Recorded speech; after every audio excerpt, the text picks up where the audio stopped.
Sorlock, or the combination of a Sorcerer and Warlock multiclass, is a powerful caster build in Baldur's Gate 3. This version will also utilize 2 levels in Fighter, mainly for action surge, or the ability to gain an extra action when burst is favorable. This build will have access to many equipment options, making it a strong, versatile, fun, and even one of the best or most well-rounded characters to put in your party. At level 1, we're going to start by putting a level into Fighter, and the reason for this is proficiencies. This will allow us to get access to a very wide range of both weapons and armor that we can use. The build has some powerful items that will enhance the damage output, and some of these can actually be found relatively early on in your playthrough. However, having these proficiencies will allow us to use whatever gear we find along the way, whether it be level 1 or level 12. And we're also after Fighter level 2 for Action Surge later on, so we need to take this level at some point. For fighting style, we're going to select the defense, so you can give us a +1 bonus to armor class while wearing armor. One of the best pieces that this build has to offer for it in terms of gear is actually a robe. You won't get advantage of this. There's very little else here for us to take, and as I mentioned, before you have that robe, you're going to want to equip some armor just for the added armor class, and you'll get additional benefit from this choice. For ability scores, I like to go with a fairly balanced distribution for this particular build. We're going to have a 10 strength as well as a 10 wisdom, just leaving these essentially neutral. We're going to dump the intelligence just to get the additional points we need to place elsewhere. And we're going to raise the dexterity as well as charisma to 16. Dexterity is going to give us increased bonus to armor class as well as increased initiative. Now, depending on what kind of armor you're wearing, you may not always get the additional armor class from the dexterity, but this will boost our initiative regardless. Constitution at 14 gives us some additional health as well as saving throws, and if you prefer, you can swap the dexterity and constitution, meaning you could have 14 in dexterity if you plan on wearing medium or even heavy armor, and you could have your constitution to 16 for additional health and additional saving throws. Regardless of what you choose to do there, I would recommend having charisma at 16 because this is what we're going to be using to buff Eldritch Blast, which is going to be our main source of damage output for the majority of the game. For skill proficiencies, ultimately you can use whichever ones benefit you or your party the most. In my particular case, I went for Intimidation because this is also buffed off of the Charisma skill. And the second one I chose here is Acrobatics, and this is because there was a niche that I didn't have filled by the current party otherwise. At level 2, we're going to put our first level into Warlock. That's going to give us access to a couple cantrips, a subclass, as well as some spells. For the cantrips, I would select Eldritch Blast. This is going to be the main source of consistent damage that we have throughout this build, and ideally we're just going to be casting this as often and as many times as possible. Blade Ward is also a nice choice. This build leaves you somewhat vulnerable to incoming damage as well, so Blade Ward is just nice to have in a situation that you would need to use it. In terms of other damaging spells here, you certainly aren't going to use any of them over Eldritch Blast when this is available. You could ultimately select some utility like say Mage Hand or something along those lines as well, if it's a niche or role that your party is looking to fill. For a subclass, we're going to go with the Great Old One, and this is because of Mortal Reminder. When you land a critical hit against a creature, that creature and any nearby enemies must succeed a Wisdom saving throw or become frightened until the end of their next turn. Now, what's really nice about this particular subclass for this build is because we're shooting off so many Eldritch Blasts, there's just more chances for this to proc. The more attacks we get, the more attempts that we have to roll a critical hit in which we can get this to proc. It is worth mentioning that the Fiend, which offers 4 temporary hit points, is actually fairly powerful at low levels. Now, I wouldn't recommend playing this all the way to max level, as the value of this will dramatically diminish as time goes on. However, if you're somebody that likes to respec often or doesn't mind respecing a character multiple times throughout a playthrough, this is a decent option for low-level characters, so just keep that in mind. But in general, I would definitely recommend going with the Great Old One. And for spells, we're going to select Armor of Agathis. This is going to give 5 temporary hit points. Again, this is really nice at low level, has less value as we get higher level, and dealing 5 cold damage to any creature that hits you with a melee attack. This is just better than anything else we have access to. 5 damage, we can cast this at the start of a day, lasts until a long rest, and anything within melee range that hits us is just going to take 5 damage. This is going to be good throughout the course of the game. This 5 damage is decent to have as just an effect that's going to hit the enemy after they attack you, and might make them think twice about which target they pick. For the second ability, or spell here rather, we're going to take Hex. Your attacks are going to deal an additional 1 to 6 necrotic damage, and give it disadvantage on an ability of your choosing. This works for every single blast that we cast, so as we get more blasts or additional actions to cast more blasts, we're just going to get more and more damage. Incredibly powerful for the synergy of this build.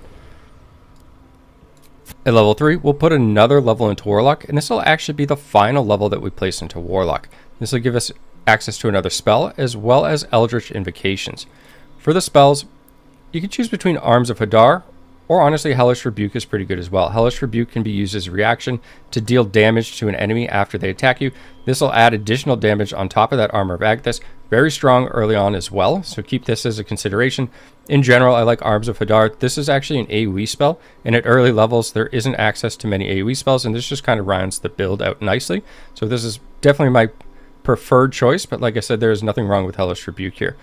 For Eldritch Invocations, Agonizing Blast is hands down the best one you can choose here. When you cast Eldritch Blast, it's going to add your Charisma modifier to the damage it deals, unless it's negative.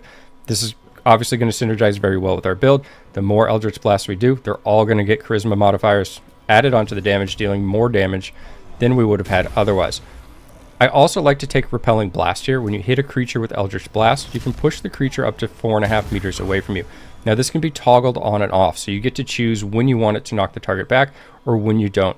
And this works every single time that you land the attack, meaning you can basically determine whether you want it to get knocked back on a successful hit or if you don't want it to.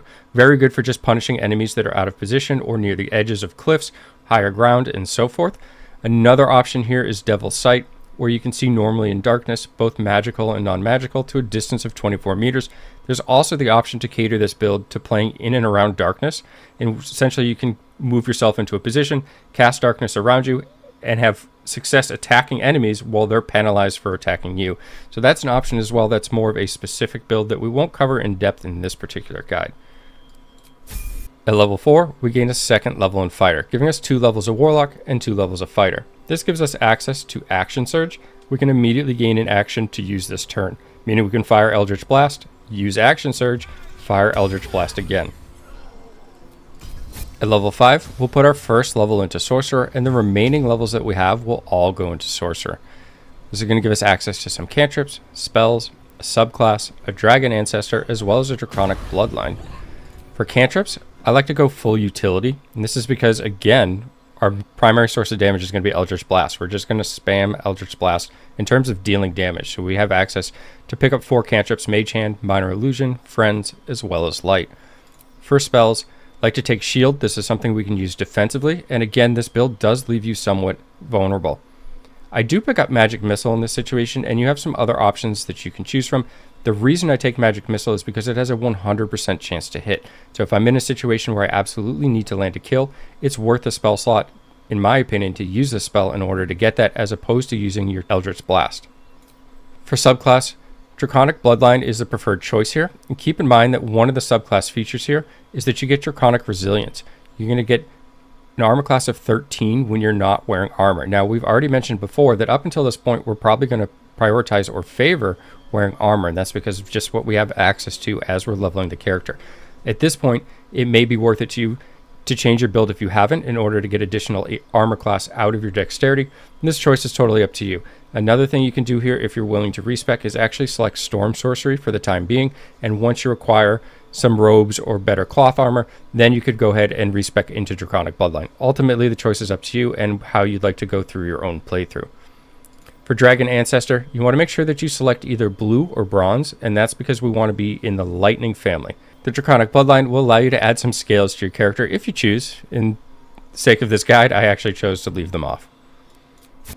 Level 6, we'll put a second level into Sorcerer. This will give us a spell as well as 2 passives. For the spell, I like to pick up Enhanced Leap at this point. Triple creature's jumping distance, just very handy to use outside of combat.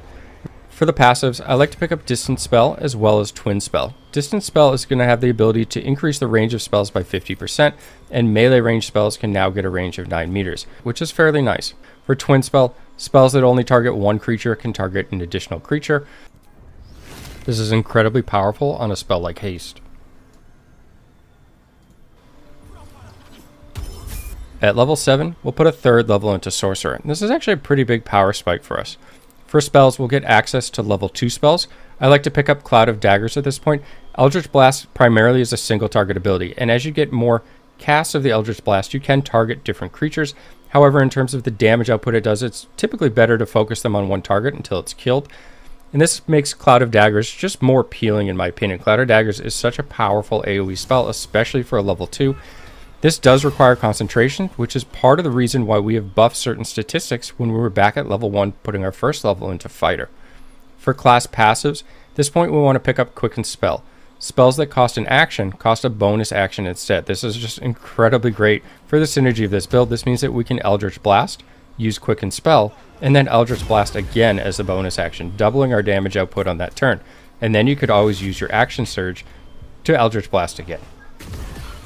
At level 8, we'll put a 4th level into Sorcerer, and again, another fairly large power spike here. We'll get a cantrip, a spell, as well as a feat.